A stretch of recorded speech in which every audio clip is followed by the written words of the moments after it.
Oh, Senator Okpemi Bamidele, we are watching to see who votes and who doesn't vote on this one, because to do it, you are absolutely correct. To do that constitutional alteration, you need 2/3, and we'll be watching. We are watching. But hey, state police, we have it here. President Bola Ahmed Tinubu, in that report you saw, transmitted a constitution alteration bill to the Senate seeking the establishment of state police as part of efforts to reform Nigeria's security architecture and how that is supposed to work. A very interesting point that was made in that conversation.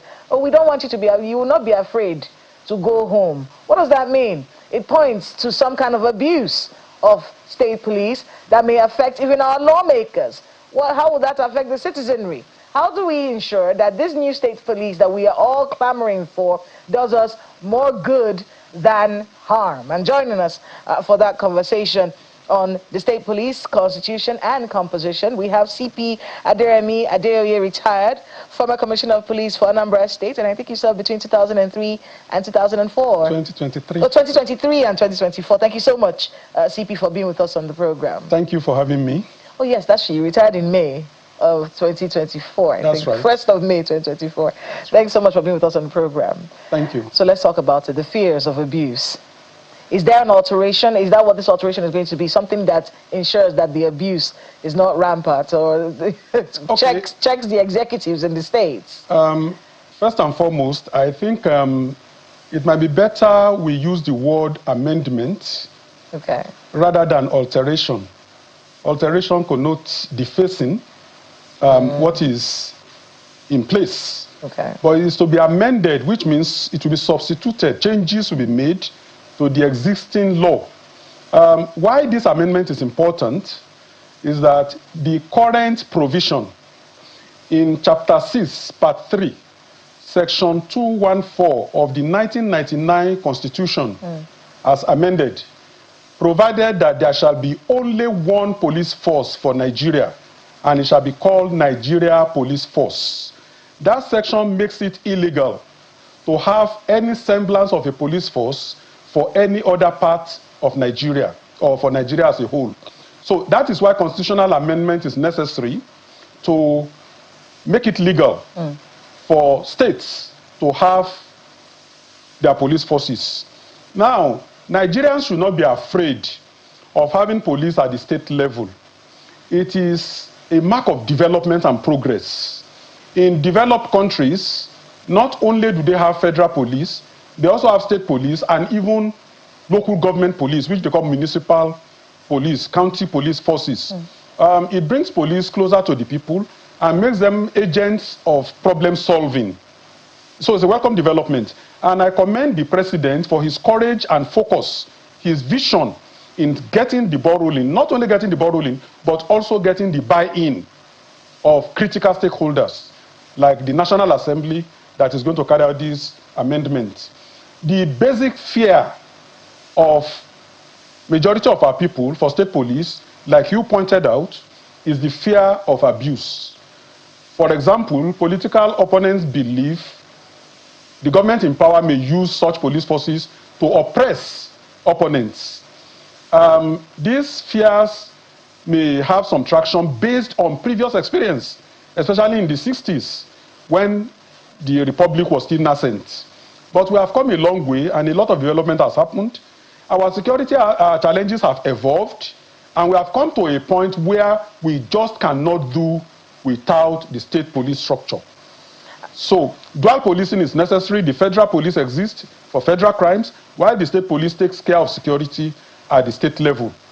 However, let me point out that having state police will not be the final solution to insecurity. It's just the right step in the right direction. There are more to be done.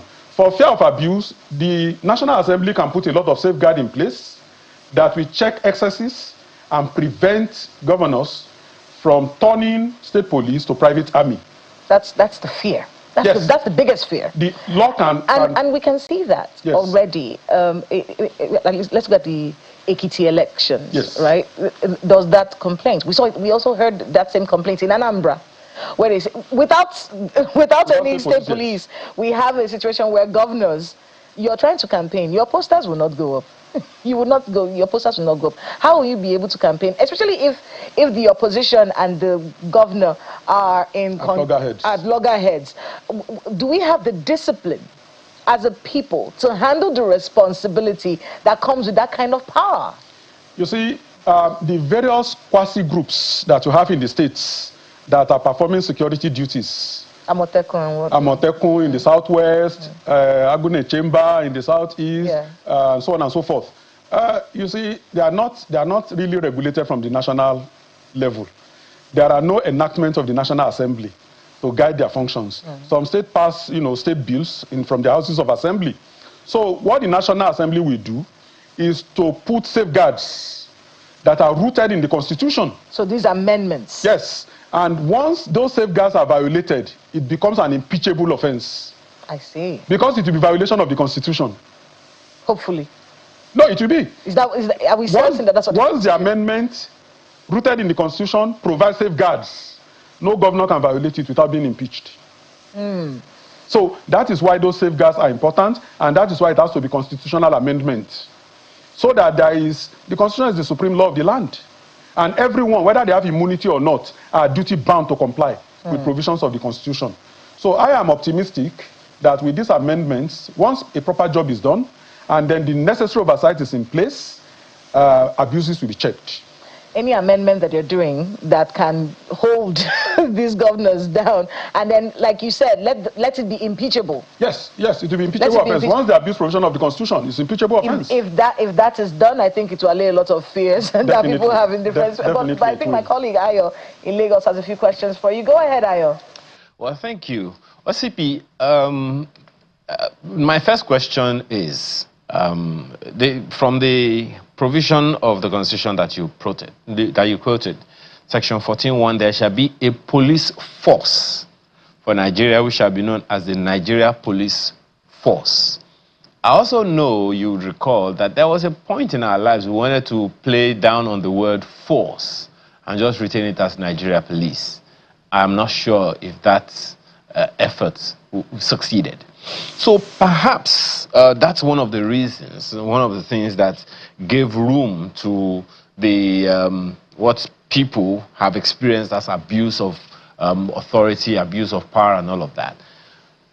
What are your thoughts about calling it Nigeria State Police Service as opposed to a State Police Force? After all, the EFCC doesn't have force in its name, and it's armed. It's an armed agency. The DSS, the Department for State Services, is also not a force, even though it is a force, but it's called a service. And they are an armed unit of government under the presidency. So do you think it will be helpful, at least mentally, for people to see that, we call it a police force, state police service, as opposed to a state police force? I want to say that the nomenclature of the police force in Nigeria is not peculiar to Nigeria. Most countries of the world actually have that force nomenclature with their police force. Some use police service, and some do away with either service or force and just say Ugandan police, for example. So what is in the name? I think what is more important is the training and orientation of the personnel, irrespective of the name they bear. If the training is poor and oversight function is weak, the output will be nothing to write home about. The best strategies, the best technology will be useless in the hands of ill-motivated and untrained personnel. So I think the focus should be more on giving quality training that are relevant to current trends and security challenges. And personally, I do not have anything against a change of name. Those who are lawmakers make the laws. And as the police, as an organization... I'm just a bit concerned about perception. Over the years, the fire under which the police force has come based on their experience with many people. There are those who would remember that the Nigeria police in the 70s, they weren't arm-bearing. They just, in fact, that's the reason the Yorubas call them what they call them. They are baton-bearing people. Olokwa, yeah. They bore baton. They didn't have guns, you know, and somehow it kind of made the people feel safe and that, look, so long as the policeman is around, I'm safe. But right now, in most cases, the mere sight of a policeman terrifies people. So, and it can be argued, even though, I mean, that's the official police system that we have now. So that's just one of the conversations. Another thing that Kela mentioned this the other time, and I'd like you to speak it a bit further.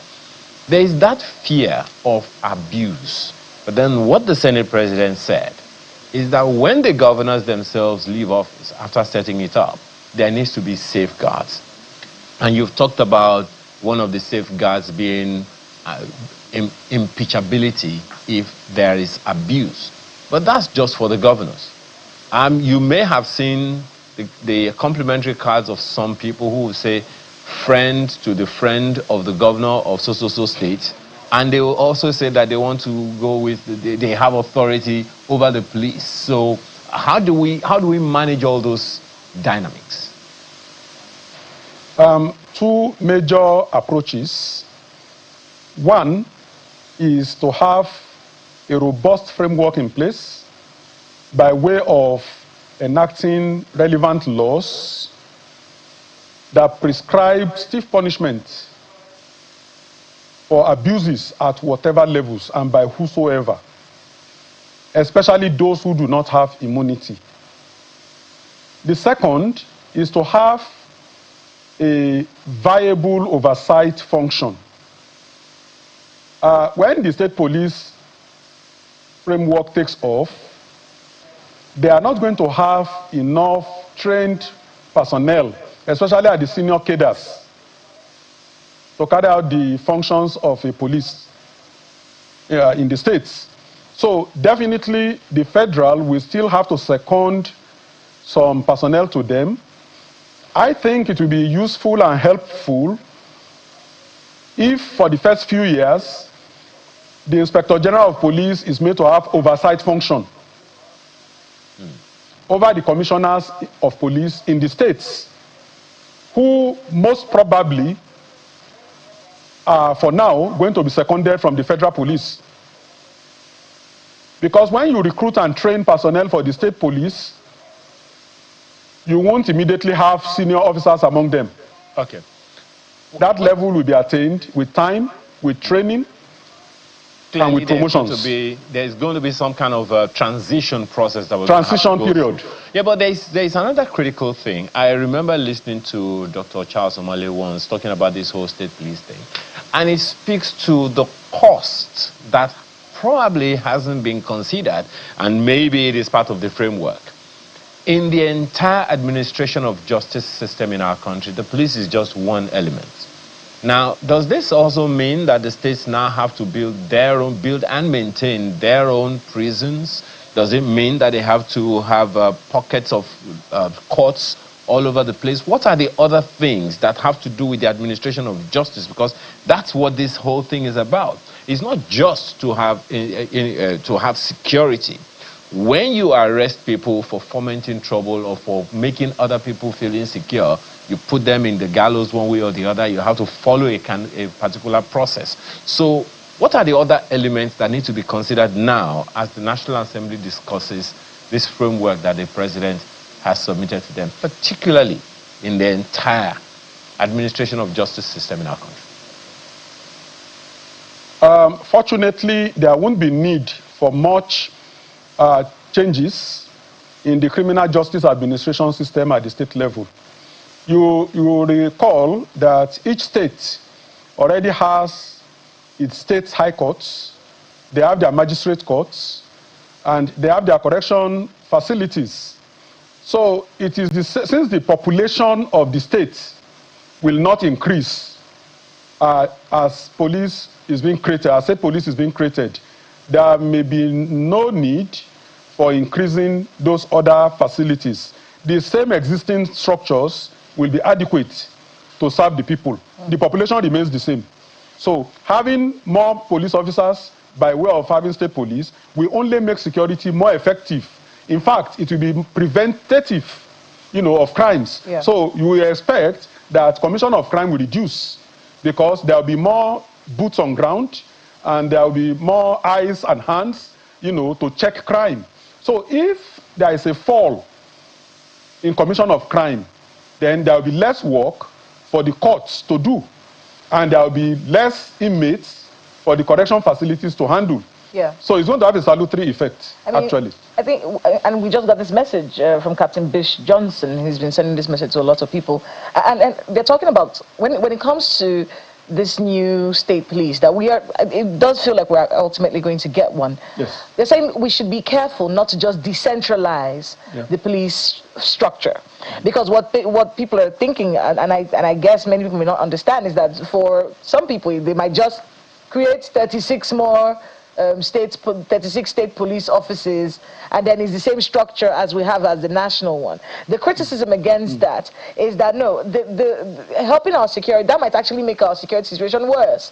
Because the actual thing that's supposed to be done is to change structure, philosophy, financing, and all of that. So in the conversation around state police, that these things have to be incorporated and not just a decentralization. I see you nodding. I'm guessing you agree with this. I agree. I agree. You see, first and foremost, the structure cannot be the same.